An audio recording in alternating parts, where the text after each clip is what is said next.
Jai Hind, all the students.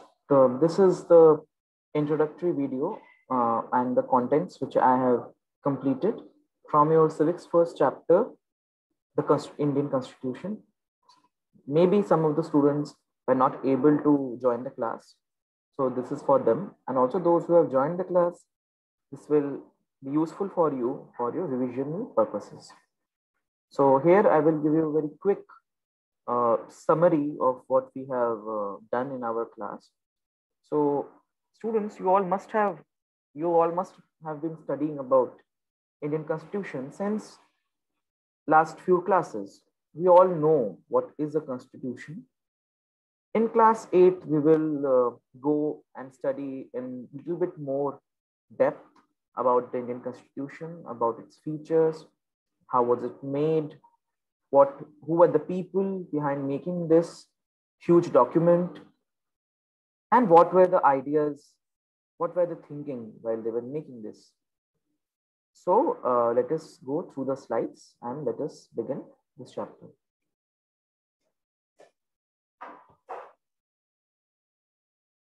Okay, so students, as you all know that we all play games, like we play hockey, we play cricket, we play football. So what makes those games? Just to say, in football, someone is just throwing the ball with their own hands. So will that game remain a football? Or say in a cricket, um, someone has been clean bowled out, but still he is playing. Will that be a cricket? Or if in a chess, if we are not playing by the rules, we are making our own rules, will that game remain that game? No. So as in hockey or cricket, we have rules according to which they are played. And these rules are fundamental to the game. They decide what a game should be, how it should be played. So we can say they are the constitutive rules of the game. Constitutive, which makes the game. Same way, in our society also has some constitutive rules. Some basic rules we all follow in the society, as what is wrong or what is right, what we should do socially, what we should not do, what can be a crime, what can be a sin, or what can be a good act. So there are some rules in the society, how to respect, what kind of a behavior can lead to insult of anyone. So a society also has some constitutive rules that makes it what it is and differentiate it from other kinds of societies. Like to say, our democratic country, India is a democracy. So the society must be quite different from the society during the Mughal rule or during the British period in India, because the rules and regulations of society was quite different during the Mughal times and the present time. So we can say the constitutive rules keep changing in a society, and they define a society, what kind of a society it is. Like just to say, North Korea. If you all know, or you may not know, North Korea is a dictatorship. It is not a democracy. A dictator called Kim Jong, he is there, he's ruling, and everything happens according to his wish. So the rules and regulations of that society differentiates it from a democratic society like India. So again, a society also has some constitutive rules that makes it what it is and differentiate it from other kinds of societies. In large societies, in which different communities of people live together, these rules are formulated through consensus. That is, like India. India is not a small country at all, and also its community, it has lot of diversity, lots of communities of people. So in such a big, large society, how can these, rules for community, rules for society, how can be this decided?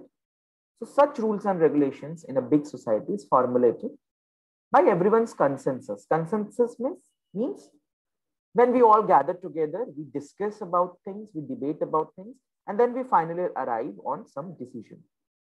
So in societies, rules and regulations are formulated like that. In modern countries, this consensus is usually available in written form. That is, in modern countries, if some rules and regulations have been made for the country, then those rules and regulations can be found in the written form in a book called a constitution. A written document in which we find such rules is called a constitution. Constitution is what? Constitution is a book in which rules and regulations which governs a society or a country are written down, and that is a constitution. So we can say, in simple words, constitution is a rule book for our society, for different countries. It's a rule book. How people should behave, what rights people should have, how the government should act. Can the government have limitless powers, or the government will have to work within some constitutional limits? Can the majority people dominate the minority, or will the minority and majority groups will have equal rights? Can the government misuse its power? Can the ministers misuse their power, or they are also limited by constitution? Can a government snatch your civil liberties? Can they snatch your fundamental rights, or it is not possible? It is not allowed by the constitution. Such kind of things we will talk about in this chapter, and we will know in depth about our constitution. Let us move to the next slide. Here, students, you all can see, these are the members of the Constituent Assembly. Now, what was the Constituent Assembly? So, as we know, India is such a hugely diversified country. So many religions, so many people, so many languages, so many different customs and traditions of different regions. We have Jammu Kashmir, its people, their looks, their tradition. It's entirely different from someone in Tamil Nadu. The people in Mizoram, their tradition, culture, language, dressing sense, history is entirely different from the people in Gujarat. So it was not an easy task to make rules and regulations for such a hugely diversified country. So the constitution makers had to keep in their mind that rules and regulations must be made in such a way that no one is neglected, no one is offended, everyone gets equal rights, which no one will have problem with. So the Constituent Assembly was a kind of a group of people who made our Indian Constitution. And these people were from different areas of our country, different regions of our country. They were male, there were females, there were Hindus, there were Muslims, there were Christians, there were Buddhists, there were Jains, there were Bengalis, there were Maharashtrians, there were Tamils, there were Telugus, there were Konkanis, there were Gujaratis. So the entire Constituent Assembly, all the members belonged to different communities of India. And in total, there were 300 members in the Constituent Assemblies. And they took a long 3 years to make the Constitution for India. And the work of writing the Constitution began in the year 1946, when the Constituent Assembly of India was formed.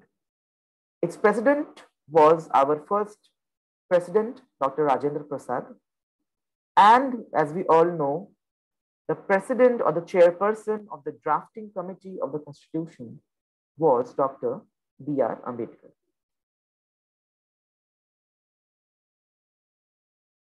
Here is a historical photograph which is given in your NCERT book also. As we can see here, this is the scene from our Indian Parliament, and Pandit Jawaharlal Nehru is addressing the members of the Constituent Assembly. So let us see how this Constituent Assembly was made actually. In 1934, the Indian National Congress made the demand for a Constituent Assembly. So way back 1934, when India was still under the British rule, the Indian National Congress, they demanded for a Constituent Assembly. During the Second World War, this assertion for an independent Constituent Assembly formed only of Indians gained momentum, and this was convened in December 1946. That is, during the Second World War, there too much demand was going on from our national leaders that India's constitution should be made by a Constituent Assembly, which should consist of only Indians. And at last, the Constituent Assembly, as I said just now, was formed in December 1946.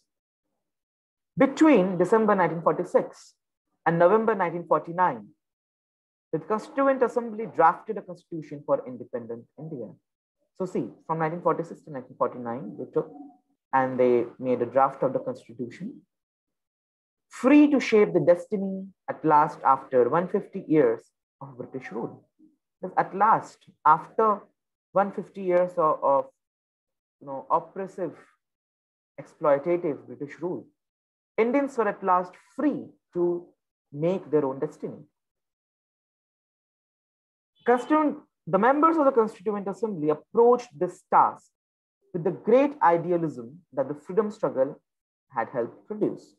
The Indian National Congress leaders and others, they struggled for over around 80 to 100 years to gain independence. And while this struggle was going on, they suffered much. They got many important lessons. So these lessons, these, experience of the whole national movement against the British rule gave them an idea what kind of India they would like after India gets independence. So let us go next. You will read more about the work of the Constituent Assembly later in the chapter. You will later in the chapter read more about the work of the Constitution.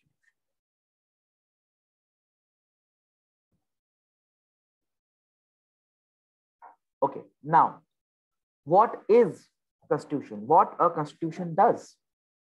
What does a Constitution do? What is its work? So let us know about that. So, Constitution. Constitution tells us what the fundamental nature of our society is. As I gave you earlier one example, that a Constitution decides what kind of a society we should have or we have. Are we a democracy? Are we a monarchy? Monarchy means where the king rules. Are we a dictatorship where a dictator rules?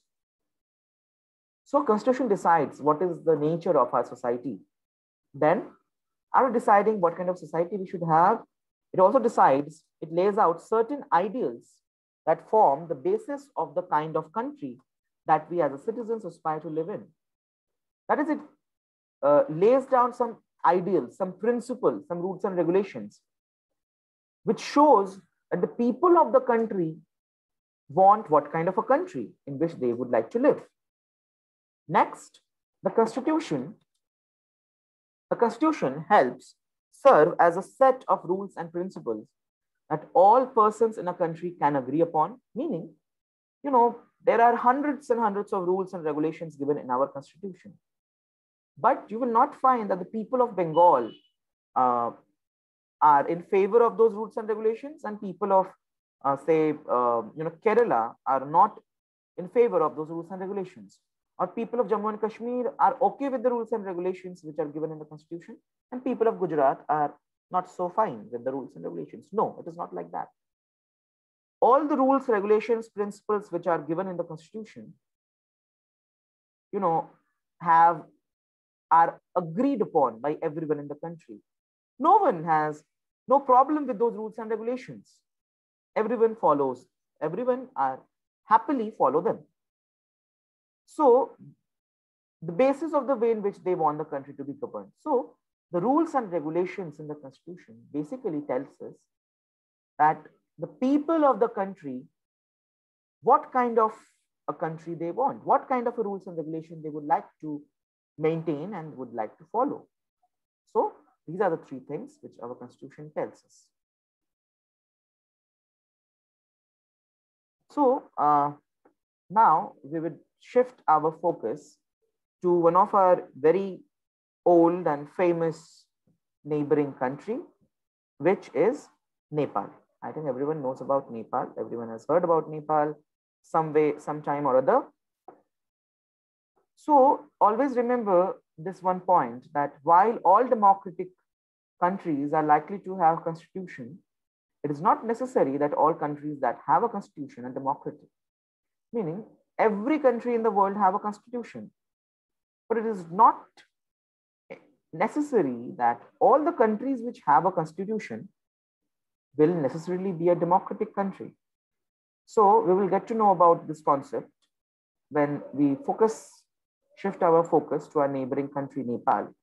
And we will know that few years back, not few, around 2 decades back, what kind of a country it was. So as you can see in the photograph here, some people, you can see them protesting with some strong emotional faces. And you can see it is written, Nepal from monarchy to democratic constitution. Monarchy, I will again repeat, monarchy is a system of governance in a country in which a ruler, be it a king or a queen, rules. So Nepal was a monarchy. Way back, Nepal was ruled by the king of Nepal. It was not a democratic country. In 1990, a constitution was adopted, which gave the final authority of decision making, was in the hands of the king and his minister. That is, in 1990, a constitution was adopted for Nepal. But in that constitution, it was clearly written that the final decision making power, the final power to take decisions regarding the country, will remain in the hands of the king and the king's ministers. So do you all think that kind of a country is a democratic country? Do you know in India, there is someone above Mr. Narendra Modi who is taking decisions like a king or a queen? No. But in Nepal, as you can see, though a constitution was there, but it was not a democratic country, as the final power to take decisions regarding Nepal was in the hands of the king and his ministers. Third, a people's movement in Nepal fought for several decades to establish democracy. बहुत सालों तक, for decades, means for 20, 30 years, Nepal people were struggling, they were fighting, and they were asking that they should be granted democracy. And finally, in the year 2006, they finally succeeded in putting an end to the powers of the king. Finally, 2006 में नेपाल के लोग successful हुए राजा के powers को खत्म करने. At last, in 2008, Nepal became a democracy after abolishing the monarchy. Abolition meaning khatam kar dena, to end. So in 2008, monarchy was ended in Nepal by the people. The king's rule ended, and Nepal officially became a democratic country. Here, as you all can see, Nepal from monarchy to democracy. So, students, as you all saw, when Nepal was a monarchy, when Nepal was under the rule of a king, you saw in the constitution only it was written that the king and his ministers have the final decision-making power. So don't you all think that when Nepal became a democracy from monarchy, the constitution must also change? The rules and regulations which were followed during king's rule, can they be followed when Nepal became a democratic country? Or the rules and regulations, the constitution must be changed so that Nepal can truly become a democratic country with democratic ideals, democratic rights mentioned in their constitution. So to change the constitutive rules of Nepal as it shifted from monarchy to democracy, Nepal finally adopted a new constitution in the year 2015. Here on the side, I have given you the cover page of the Nepal's Samvidhan, that is constitution. You can see it's written in Nepali. Nepal को संविधान, Constitution of Nepal, adopted in the year 2015. So as here you all can get about that if a country constitutive rules change, then also the constitution needs to be changed. Now let us see about this situation which happened in a classroom scenario. This cartoon and dialogues are given in your NCERT book, so you will be easily able to find it. So this is a classroom setting, and you can say Suresh is the class monitor. He is a bully. Bully means he always bullies everyone. He disturbs everyone. His classmates are not too fond of him. His classmates also do not like, no one really likes a bully. Mrs. Rao, the class teacher, has to leave the classroom on some urgent work. She asks Suresh to mind the class. Suresh starts picking on Anil. Suresh was a class monitor. So as soon as the class teacher went out, she said Suresh to see discipline in the class. And Suresh started misusing his power.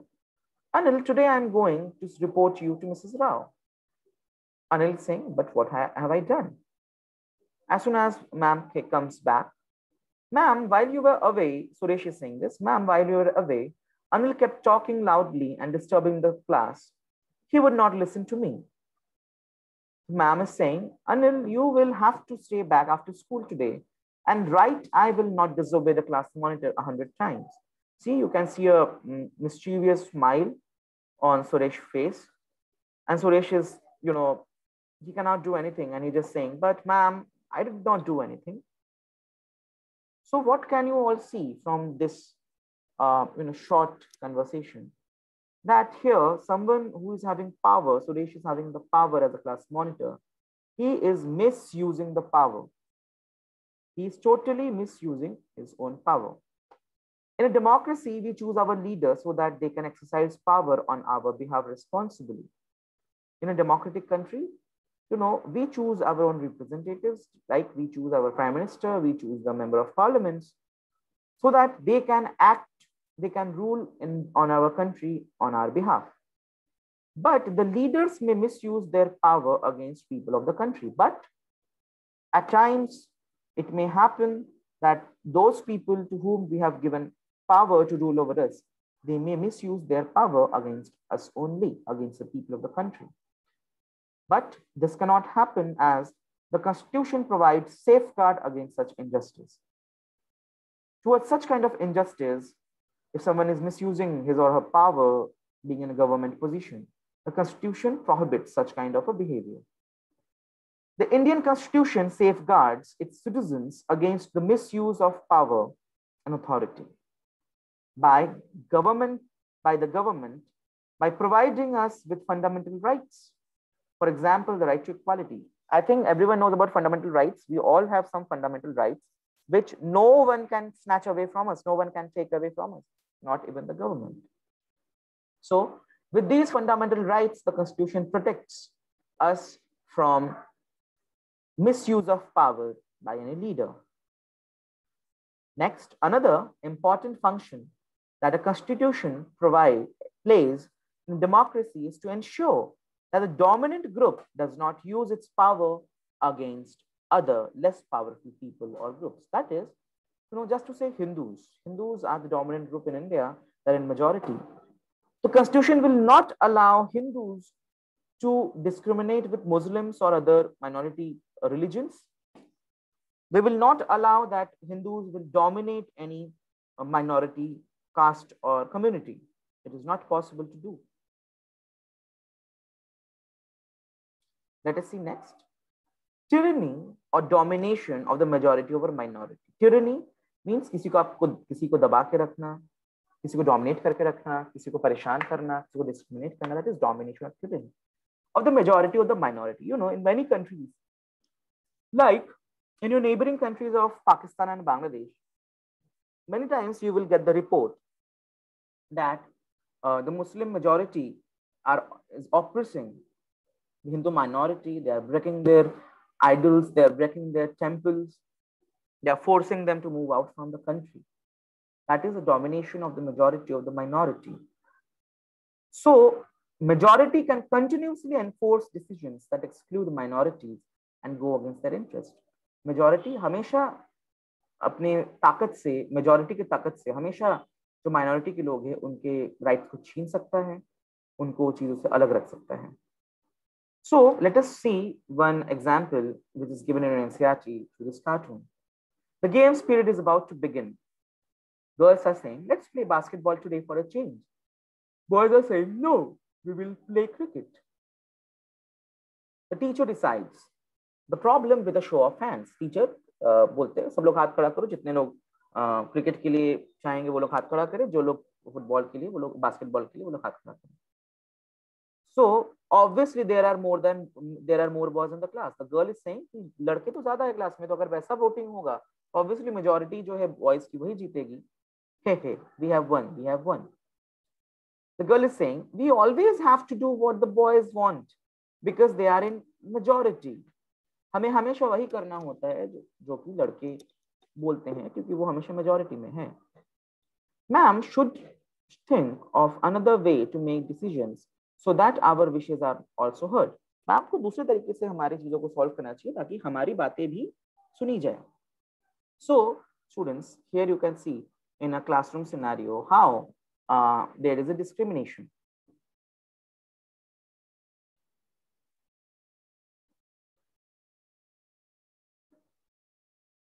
So here we will see that there are two kinds of domination.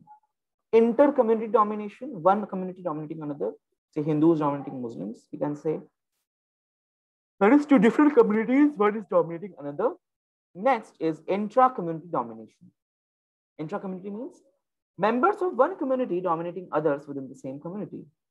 एक ही community के कुछ members उसी community के दूसरे members को आपका dominate कर रहे. Like we can give an example. In early ancient India, we all know that how the Brahmins, they dominated the Shudras. They both were Hindus, but one is dominant other in the same community. So a constitution, by laying out rules and regulations, prevents such kind of a domination. A constitution rules and regulations को बना के इस तरह की domination से prevention देता है. Also, it ensures that minorities are not excluded from anything that is routinely available to the majority. Also, constitution also ensures कि majority के पास जो जो साधन है, जो जो सुविधाएं हैं, वो minority को भी मिले. Let us go to our next slide. Next is a constitution is needed to save us from our own selves. It saves us from taking any decision which can go against our larger interest. मतलब, many times what happens, हम परेशान हैं, हम tension में हैं, हम जल्दबाजी में हैं. In such conditions, many times, even as adults, we take wrong decisions, जो कि बाद में बहुत बड़ा नुकसान करते हैं. Like we will give an example. Many people think, अरे डेमोक्रेसी से क्या होता है, आजादी में क्या हुआ, एक तो चीजें नहीं होती है, कोई रूल्स एंड रेगुलेशंस नहीं है, करप्शन है, न्याय मिलने में, जस्टिस मिलने में इतना देर होता है. इससे तो अच्छा राजा का रूल था या डिक्टेटरशिप का रूल था. Let us change our constitution and let us invite someone to be a dictator. So बच्चों, in what can happen long run में, that dictator can become authoritative and he can misuse his power, and it could lead to disaster in a country. So what happens, let us say a prime minister suddenly he has got a mood that why this people of India must need fundamental rights. There is no need, all are happy. Let us just take all the fundamental rights from people. So such things cannot happen. Saves us from taking bad decisions in a hurry or a whim. जल्दबाजी में या किसी mood में आके अगर हम कोई decision लेते हैं, उस तरह के डिसीजन हमेशा मैक्सिमम टाइम गलत होते हैं. तो वैसे डिसीजंस को it prevents from us to taking such decisions. A good constitution does not allow to change its basic structure easily. जो एक fundamental basic structure है constitution का, ऐसे rules and regulations which guarantees rights to citizens and guarantees freedom, उनको constitution मतलब easily change नहीं करने देता है. The constitution helps us to protect against certain decisions that we might take.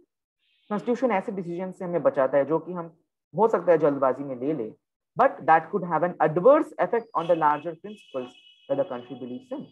लेकिन जो major rules and regulations है which are governing the country, उनको adversely या negatively affect कर सकता है. So constitution prohibits from taking such kind of rash decisions. So these are some of the things which we have discussed in our class at what our constitution does for a country. Hopefully everyone has understood, and if there is any problem, one can always reach me on my personal wall or can call me. So thank you.